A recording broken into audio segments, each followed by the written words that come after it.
വേദിയിലും സദസ്സിലും സന്നിഹിതരായിരിക്കുന്ന ബഹുമാനപ്പെട്ട വ്യക്തിത്വങ്ങളെ, പ്രിയപ്പെട്ട നാട്ടുകാരെ, യുവജന സമിതി ഗ്രന്ഥശാലയുടെ ഗ്രന്ഥശാല പ്രവർത്തനം ഏറ്റെടുത്തു തുടങ്ങിയിട്ട് ഇന്നേക്ക് 5 വർഷം പൂർത്തിയാവുകയാണ്. ഓച്ചിറയുടെ സാമൂഹിക സാംസ്കാരിക ഭൂപടത്തിൽ വലിയ സ്വാധീനമുള്ള ഒരു പ്രസ്ഥാനമാണ് യുവജന സമിതി. ആ യുവജന സമിതിയുടെ ഗ്രന്ഥശാല പ്രവർത്തനങ്ങൾക്ക് ഏറ്റവും കൂടുതൽ മാറ്റു നൽകുന്ന ഞങ്ങളുടെ ഒരു പ്രവർത്തനമാണ് പുസ്തക പ്രസിദ്ധീകരണം അല്ലെങ്കിൽ പുസ്തകത്തിൻ്റെ പ്രസാധനം എന്നുള്ളത്. നമ്മുടെ നാട്ടിലെ സർഗധനരായ എഴുത്തുകാരെ കണ്ടെത്തി അവരെ എഴുതുവാൻ പ്രോത്സാഹിപ്പിച്ച് അവരുടെ സൃഷ്ടികൾ ഏറ്റെടുത്ത് അതൊരു ബുക്കാക്കി ഈ പൊതുസമൂഹത്തിൻ്റെ മുമ്പിൽ അവതരിപ്പിക്കുന്ന ഒരു വലിയ കർത്തവ്യം ഈ ഗ്രന്ഥശാല തുടങ്ങിയിട്ട് ഇന്നേക്ക് 3 വർഷം പൂർത്തിയായിരിക്കുകയാണ്.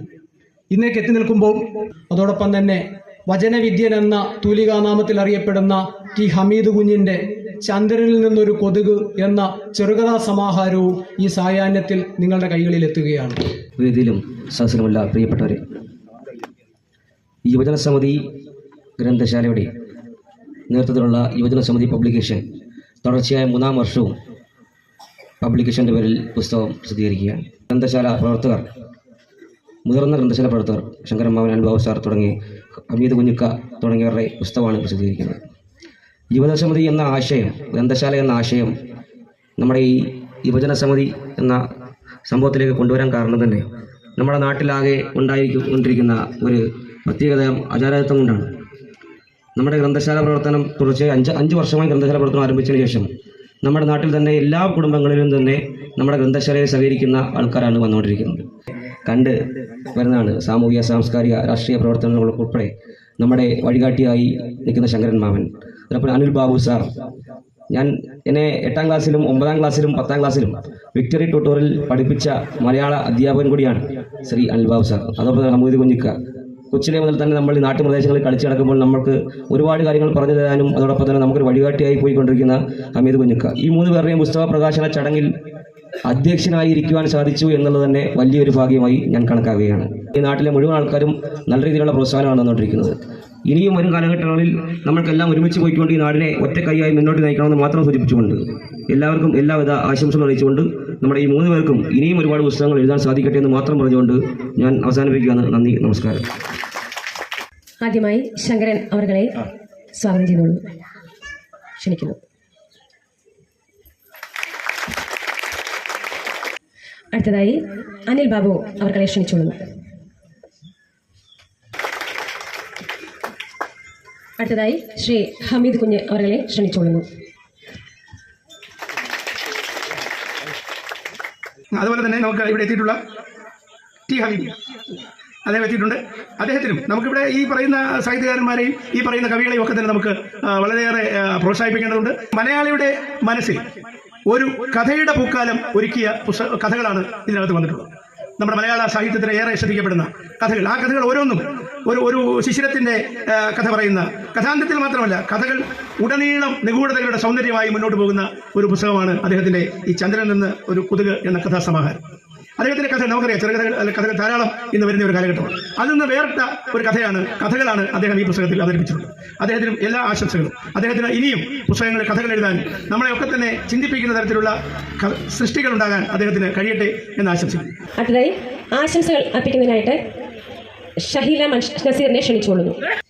എൻ്റെ നാടിൻ്റെ ഏറ്റവും വലിയൊരു ഐശ്വര്യമായിട്ട് നമ്മുടെ ഒപ്പമുള്ള ഒരു ഗ്രന്ഥശാലയാണ് അരുണിൻ്റെയും അഖിലിൻ്റെയും അലിൻ്റെയും ഒക്കെ നേതൃത്വത്തിലുള്ള ഈ ഒരു ഗ്രന്ഥശാല. അടയാളപ്പെടേണ്ടവർ എവിടെയായാലും അടയാളപ്പെടും. ഹമീദിക്ക, നൂഹക്കയുടെ ബ്രദറാണ് ഹമീദിക്ക. ഹമീദിക്ക ചെറുപ്പത്തിൽ ഒരുപാട് പുസ്തകങ്ങൾ വായിക്കുമായിരുന്നു. പുസ്തകങ്ങൾ വായിച്ച് വീട്ടിൽ വേറൊന്നും പഠിക്കാനൊക്കെ ഇരുന്ന പുസ്തകങ്ങൾ വായിക്കുമ്പോൾ ഈ പേരൻസിന് ഭയങ്കര ഇറിറ്റേറ്റഡ് ആവും. ഒരു കാര്യം കഷ്ടപ്പെട്ടായിരിക്കും പഠിക്കാനൊക്കെ വിടുന്നത്.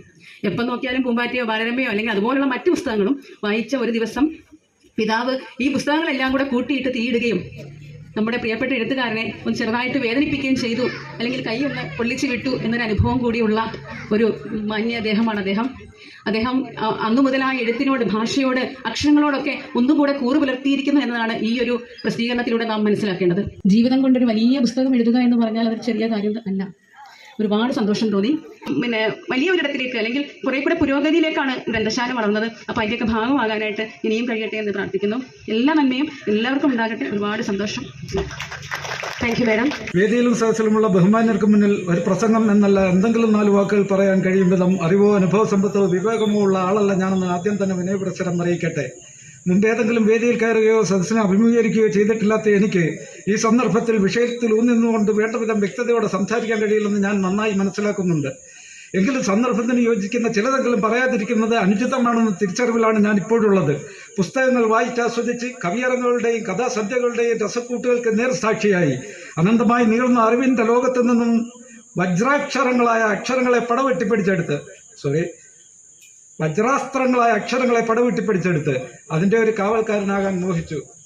മനസ്സുകൊണ്ടുള്ള ആ അംഗത്തിൽ പരാജയപ്പെട്ടു പോയിരിക്കുന്നവരുടെ കൂട്ടത്തിലെ അവസാന കണ്ണി ഞാനായിരിക്കുമെന്ന് ഗൃഹാതുരത്വത്തോടെ ഓർത്തുകൊണ്ട് ജഡമനസ്കനായി ജീവിച്ചു പോകുമ്പോൾ പുസ്തകവായനയും അക്ഷരങ്ങളോട് അടങ്ങാത്ത അഭിനിവേശവുമുള്ള ഒരുവനെ ഒരു നാൾ ആ അക്ഷരങ്ങൾ തുണയ്ക്കുക തന്നെ ചെയ്യുമെന്നതിൻ്റെ നേർസാക്ഷ്യം കൂടിയായാണ് ഇന്നിപ്പോൾ ഞാൻ ഈ സദസ്സിന് മുന്നിൽ നിൽക്കുന്നത്.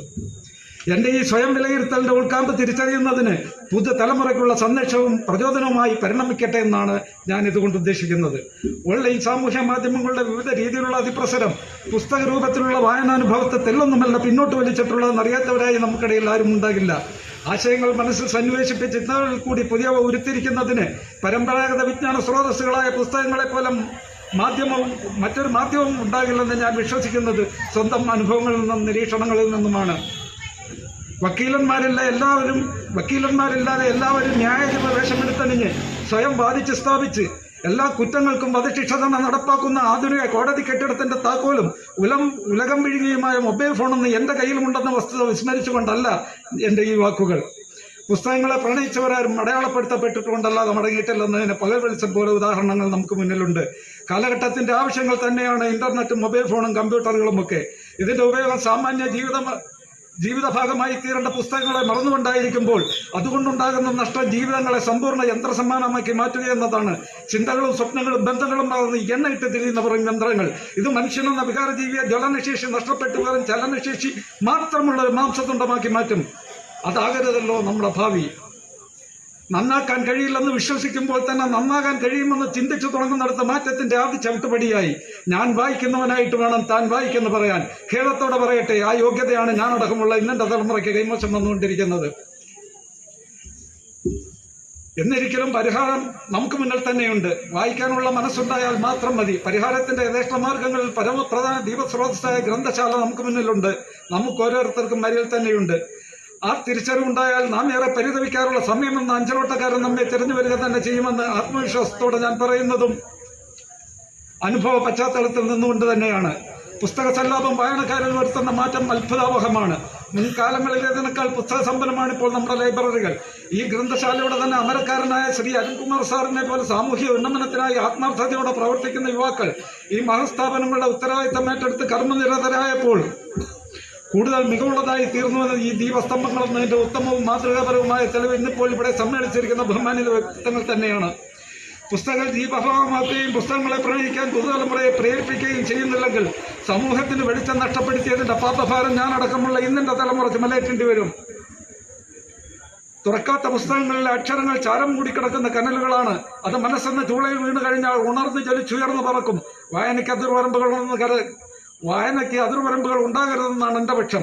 ദിനപത്രങ്ങൾ മുതൽ വേദഗ്രന്ഥങ്ങൾ വരെയും കടലക്കടലാസ് മുതൽ ആംഗലേയ സാഹിത്യങ്ങൾ വരെയുള്ളതെന്തും വായനയ്ക്ക് വിധേയമാക്കണം. വിശാലമായ അത്തരം വായനകളിൽ നിന്നും മുത്തുകളും പവിഴങ്ങളും തമ്മിൽ വന്നു നിറയുന്നത് പലപ്പോഴും നാം പോലും അറിയുന്നുണ്ടാവില്ല. അവസരമെത്തുമ്പോൾ അത് താനെ പുറത്തു വരും.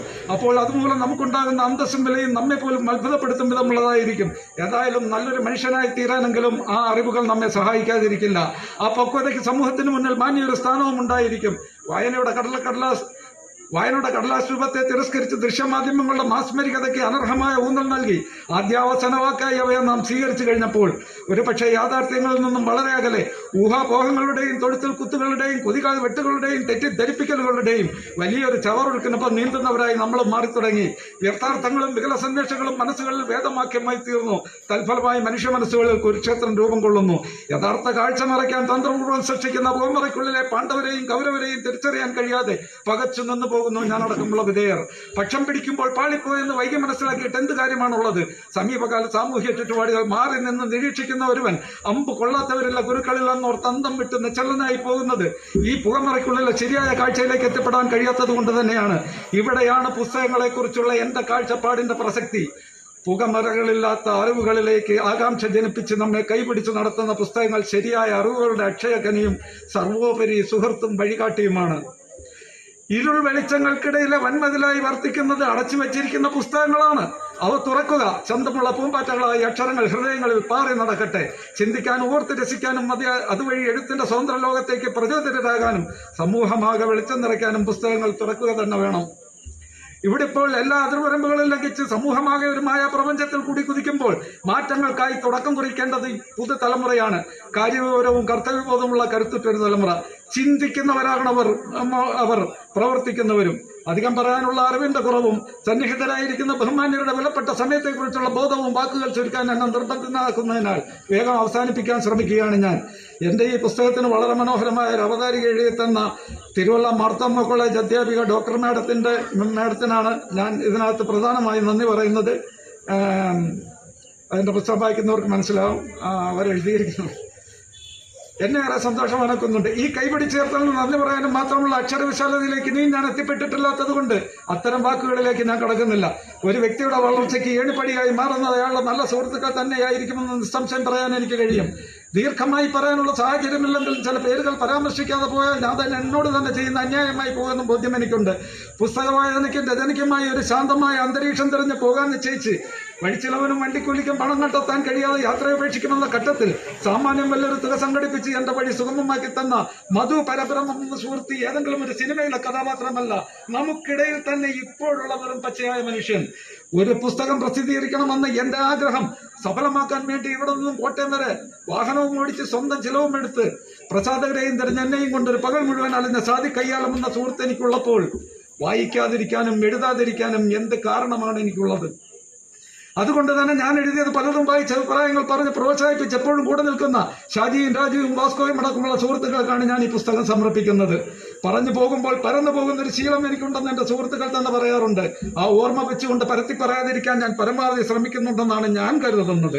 എങ്കിലും സന്ദർഭത്തിന് അനുയോജ്യമല്ലാത്ത എന്തെങ്കിലും പറഞ്ഞുവെന്ന് വേദിക്കോ സദസ്സിനോ തോന്നുന്നുവെങ്കിൽ എന്റെ പരിചയമില്ലായ്മ കണക്കിലെടുത്ത് അവസാനിപ്പിക്കും മുമ്പ് ചുരുക്കത്തിൽ ചിലതുകൂടി പറയാൻ ആഗ്രഹിക്കുന്നു. അതിലൊന്ന്, എന്റെ ഈ പുസ്തകത്തെക്കുറിച്ച് ഈ വേദിയിൽ ഞാൻ ഒന്നും പറയുന്നില്ല എന്നുള്ളതാണ്. വായനക്കാർ എന്താണെന്ന് വായിച്ച് തന്നെ തീരുമാനിക്കട്ടെ എന്നാണ് എന്റെ പക്ഷം. ഞാനിപ്പോൾ പറഞ്ഞു പോയ വാക്കുകളുടെ വിശാലാർത്ഥം എന്റെ പുസ്തകത്തിൽ നിന്നും വായനക്കാർക്ക് ഗ്രഹിക്കാൻ കഴിയുമെന്നാണ് എന്റെ പ്രതീക്ഷ. കുറച്ചധികം എഴുതിയിട്ടുണ്ടെങ്കിൽ ചുരുക്കം ചെറുത് മാത്രമാണ് പത്രമാസികൾ കൂടിയും മറ്റും പുറത്തു വന്നിട്ടുള്ളത്. എന്തുകൊണ്ടാണത് അങ്ങനെയെന്ന് ആരെങ്കിലും ചോദിച്ചാൽ പറയാനൊരു മറുപടിയും എന്റെ നാവിലുണ്ട്. ഇപ്പോഴാരും ചോദിച്ചില്ലെങ്കിലും സന്ദർഭവശാൽ ഞാനത് പറയുകയാണ്. കൊഴിഞ്ഞിട്ട് പോകില്ല ഞാൻ കാശിക്ക്. ഞാൻ അറിയുന്ന മാന്യരും അതുപോലെ തന്നെ കാലയെ കണക്കിട്ട് എണ്ണം പിടിച്ചിട്ട് ജീവിത പടവുകൾ ചാടിക്കടന്നിട്ട് ഇല്ലില്ല പോകില്ല ഞാനും ഈ മാന്യരും കാശിക്കതെന്നല്ല കാൽച്ചുവടപ്പുറം. ഞാൻ ഇതുവരെ പറഞ്ഞതിന് വിപരീതമായി ഈ വഴികൾക്ക് അർത്ഥം ധ്വനിക്കുന്നുവെങ്കിൽ മനുഷ്യർ മിക്കപ്പോഴും കടുത്ത പ്രതിസന്ധികളിൽ കൂടി തന്നെയാണ് സഞ്ചരിക്കുന്നതെന്ന വസ്തുത സൂചിപ്പിക്കാൻ വേണ്ടി മാത്രമാണ്. ലക്ഷ്യത്തിൽ നിന്നും നമ്മെ പിന്തിരിപ്പിക്കുന്ന കടുത്ത യാഥാർത്ഥ്യങ്ങളെ സ്വന്തം ഇച്ഛാശക്തി കൊണ്ട് നേരിട്ട് വേണം നമുക്ക് വിജയം വരിക്കാം. അതാണ് പുതുതലമുറയ്ക്കുള്ള എൻ്റെ സന്ദേശം. പരിമിതികൾ കണക്കിലെടുത്ത് എൻ്റെ വാക്കുകൾ നിർത്തുന്നു. ഇതുവരെ എന്നെ ശ്രമിച്ചിരുന്ന എല്ലാ ബഹുമാന്യ വ്യക്തികൾക്കും നന്ദി. Thank you sir. അടുത്തതായി ഈ സാംസ്കാരിക സമ്മേളനത്തിന്റെയും പുസ്തക പ്രകാശനത്തിന്റെയും അവസാന ഘട്ടത്തിലേക്ക് കടക്കുകയാണ്. ഹമീദ് കുഞ്ഞ് ഇദ്ദേഹത്തിന് സത്യം പറഞ്ഞാലുണ്ട് ബ്രാക്കറ്റിൽ വചന വിദ്വാൻ എന്ന് എഴുതിയേക്കുന്നത് അപ്പോഴേ എനിക്കും അത് മനസ്സിലായില്ല, എന്ത് ഈ വചന വിദ്വാൻ. ഇപ്പം നമ്മളിവിടെ കേട്ടു. എത്ര സമയം എന്തൊരു വചനമായിരുന്നു പറഞ്ഞില്ലേ? ഞങ്ങളെല്ലാം അതിശയിപ്പിക്കുന്ന തരത്തിൽ വചനം ഇവിടെ നടത്തി അദ്ദേഹത്തിന് വീണ്ടും നല്ല നല്ല കവിതകൾ എഴുതാൻ അവസരങ്ങൾ കിട്ടട്ടെ. കവിതകൾ എഴുതട്ടെ, കഥകൾ എഴുതട്ടെ, ചെറുകഥകൾ. അദ്ദേഹത്തിൻ്റെ ചെറുകഥയും ഞങ്ങൾ വാങ്ങിച്ച് വായിക്കുന്നതായിരിക്കും. പ്രോത്സാഹനങ്ങൾ, നമ്മുടെയൊക്കെ ഈ കൂട്ടായ്മയും ഈ സന്തോഷമൊക്കെയാണ് ഇവർക്ക് കിട്ടുന്ന പ്രോത്സാഹനങ്ങൾ. ഈ പ്രോത്സാഹനത്തിന് വേണ്ടി നമ്മളെല്ലാവരും ഒരു സായം സന്ധ്യയിലും ഇങ്ങനെ ഒന്ന് ഒത്തുകൂടിയല്ലോ. അപ്പോൾ ഈ സദസ്സാണ് ഈ നാടിൻ്റെ ഈ കലാകാരന്മാരെ പ്രോത്സാഹിപ്പിക്കാൻ വന്നുകെത്തിയ ഏറ്റവും നല്ല ആളുകളെന്ന് പറഞ്ഞാൽ ഈ സദസ്സാണ്. ഈ സദസ്സ് ഇങ്ങനെ പൂർണ്ണമായും നിറഞ്ഞു നിന്ന് ഇവരെയെല്ലാം പ്രോത്സാഹിപ്പിച്ച ഈ സദസ്സിനും ഈ ഗ്രന്ഥശാലയുടെ ഇനിയുണ്ടാകുന്ന എല്ലാ ചടങ്ങുകളിലും നിങ്ങൾ ഓരോരുത്തരും വന്ന് ഞങ്ങളെ ഈ ലൈബ്രറിയിലെ ആളുകളെ പ്രോത്സാഹിപ്പിക്കണം. നിങ്ങളുടെ സാമീപ്യമാണ് ഞങ്ങൾ ഏറ്റവും കൂടുതൽ ആഗ്രഹിക്കുന്നത്. അപ്പോൾ തന്നെ ഇതിന് പ്രവർത്തിച്ച ഒത്തിരി ആളുകളുണ്ട്, സംഘാടകരുണ്ട്, ഇത് സെറ്റ് ചെയ്ത് തന്നവരുണ്ട്, പിന്നെ മൈക്ക് സെറ്റുകാരുണ്ട്, എല്ലാവരും ഉണ്ട്. ആരെങ്കിലും വിട്ടുപോയിട്ടുണ്ടെങ്കിൽ സ്നേഹപൂർവ്വം എല്ലാവർക്കും ഒരിക്കൽ കൂടി കൃതജ്ഞത പറഞ്ഞുകൊണ്ട് നിർത്തുന്നു. നന്ദി, നമസ്കാരം.